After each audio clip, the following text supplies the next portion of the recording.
Hai, kembali lagi di YouTube channel aku, Novatina Dati. Hai teman-teman, apa kabar? Kabar baik ya semuanya. Hari ini aku nggak bikin video seperti biasanya teman-teman. Aku hanya mau sharing aja buat kalian semuanya. Kira-kira teman-teman mau mendengarkan saya bersharing ria? Oke, jadi teman-teman,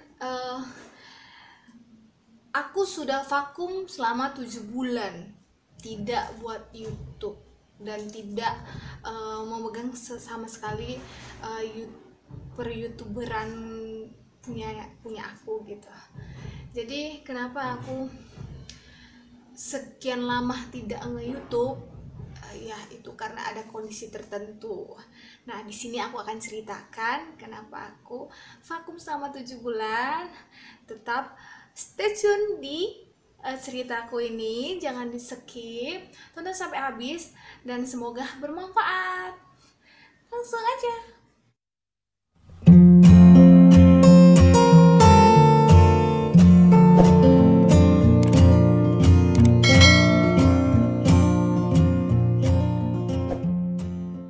Jadi di video kali ini aku akan sharing beberapa hal tentang sesuatu ke kalian semuanya, dan aku minta maaf buat kalian semuanya kalau bingung kenapa saya tidak buat YouTube gitu ya kan.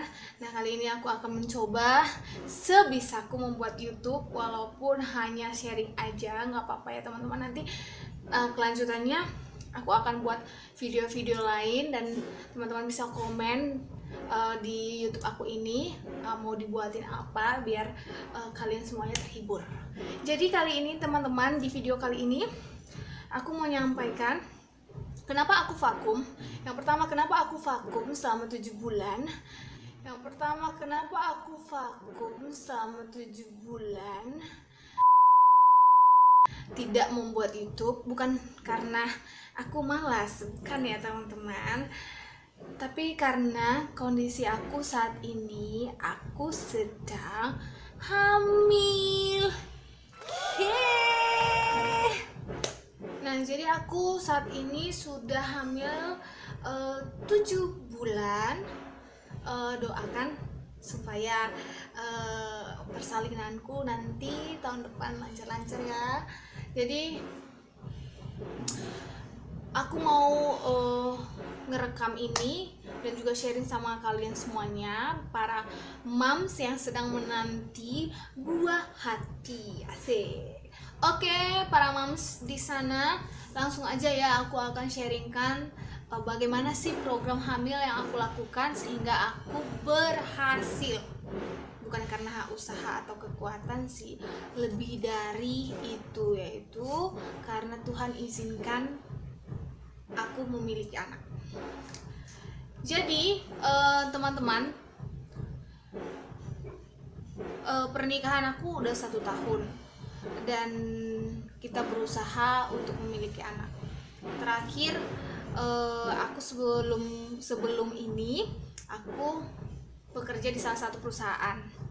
Jadi setelah kita memutuskan untuk promil yang benar-benar serius, aku memutuskan resign.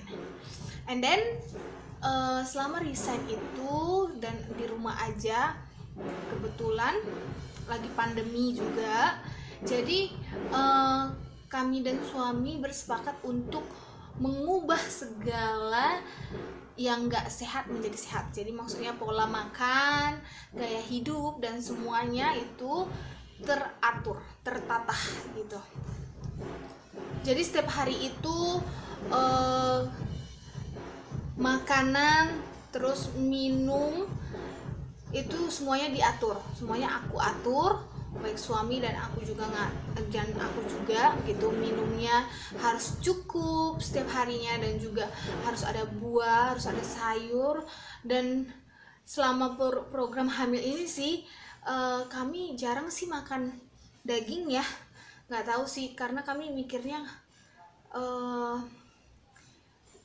bukan nggak pernah makan, tapi maksudnya selama program hamil ini kami makan daging ya secukupnya, maksudnya nggak juga setiap minggu, mungkin 2 minggu sekali gitu.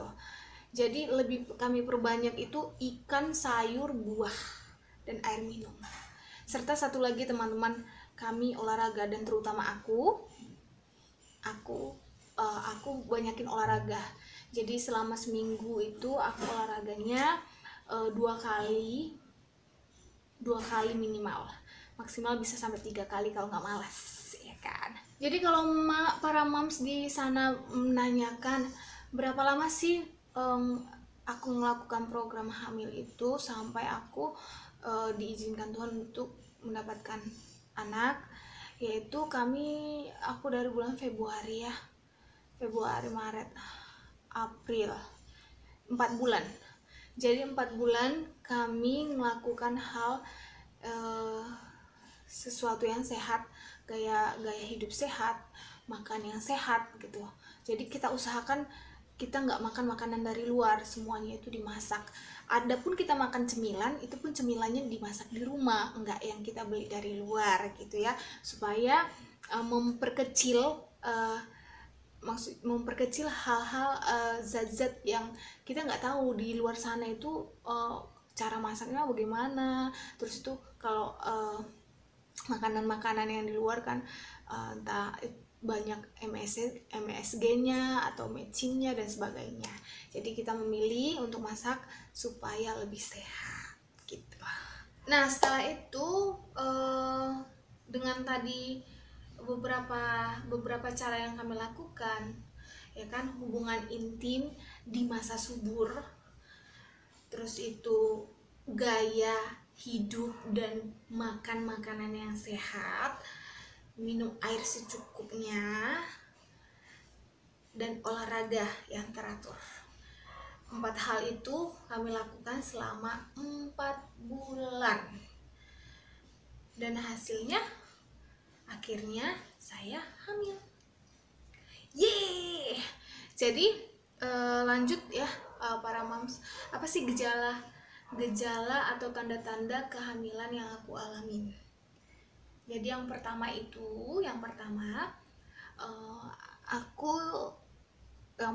aku telat haid. Jadi telat haid ini adalah tanda yang paling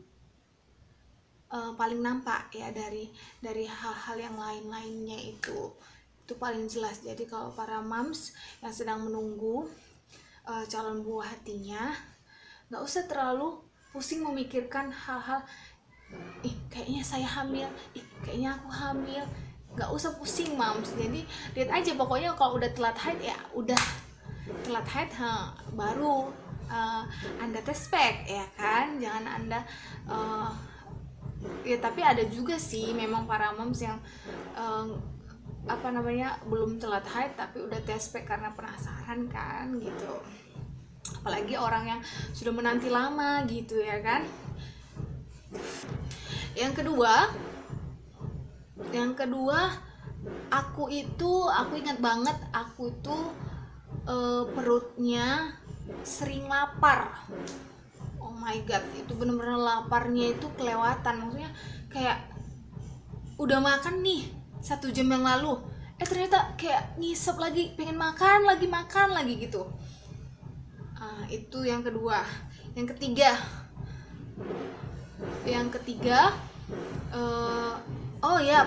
paling jelas waktu aku telat haid itu, belum berani tes pack 1 hari itu, aku tuh lidahnya lain teman-teman, asam, kayak aneh aja gitu kok, karena biasanya juga nggak pernah lidah asam, memang punya asam lambung, cuman nggak pernah asam gitu lidahnya. Nah, kali itu pas bulan itu tuh lidah aku benar-benar asam dan aku bingung, sampai aku tanya sama suami, ini kenapa sih lidahku bermasalah ya, kok asam? Aku makan yang manis, aku makan yang pokoknya yang ada rasa gitu, asam gitu loh, ini kenapa? Jadi berpikir apa aku hamil gitu ya kan teman-teman, ya kan. Jadi masa iya sih kayak gini gitu, jadi nggak percaya aja gitu kan. Terus yang keempat, Yang keempat, aku tuh ngerasa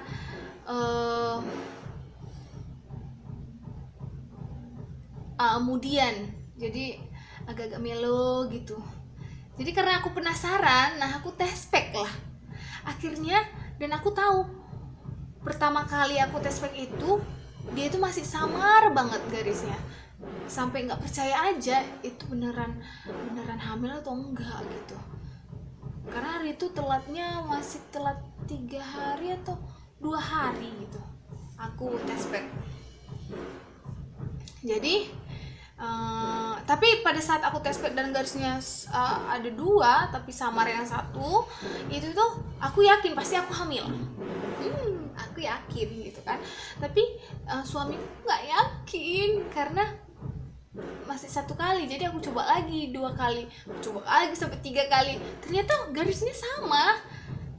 Walaupun nggak jelas tapi masih samar. Jadi aku mikir mungkin hormon kehamilan yang ada sama aku tuh masih rendah, jadi belum terlihat jelas gitu ya. Mungkin para moms yang sudah hamil anak pertama udah tahu lah ya gitu. Minggu berlalu itu tuh baru aku coba tes pack lagi dan hasilnya benar-benar garis merah 2. Jadi aku yakin dan suami yakin, baru kita ke dokter untuk memastikan keberadaan dedek bayi yang masih kecil sekali gitu. Jadi pada saat itu hamil ternyata sudah 1 bulan, sudah 4 minggu lebih gitu. Oke, terus itu sebenarnya tanda yang aku alami ataupun gejala kehamilan untuk trimester pertama ini setelah aku tahu aku hamil sebenarnya nggak parah-parah amat sih gitu. Tapi setelah lewat 1 minggu setelah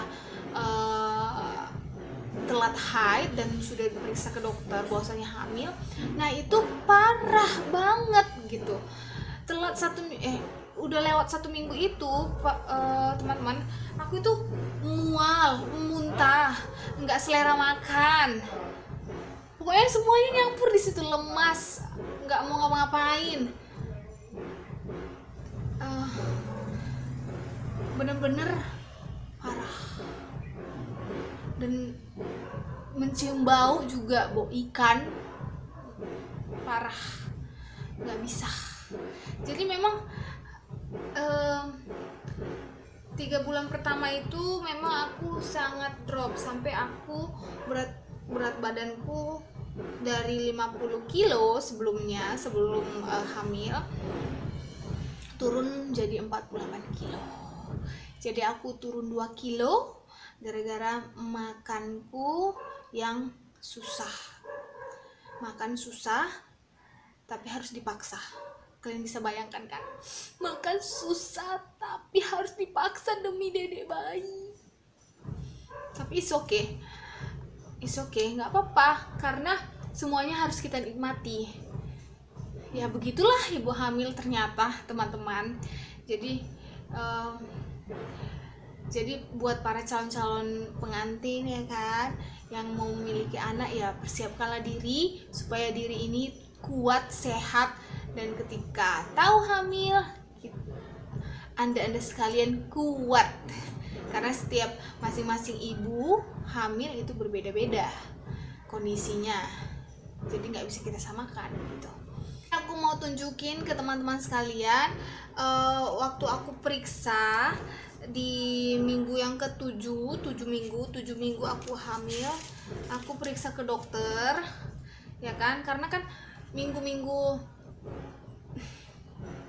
yang minggu keempat 5-6 kan itu kan masih kantungnya aja yang kelihatan. Jadi cabang bayinya itu, janinnya itu aku belum terlihat gitu. Jadi pas 7 minggu aku deg-degan banget dong gitu. Hal yang paling, karena aku udah susah makan di situ, ini kayak mana bayinya bisa berkembang gitu aku mikirnya, aduh gimana ya gitu. Jadi puji Tuhan ya kan, masuk ke 7 minggu 5 hari kami periksa ke dokter, dan hasilnya dedek bayinya sekecil ini, bisa lihat lucu nih. Ini kecil. Nah, kecil. Nah, dia udah ada cabang bayinya, janinnya.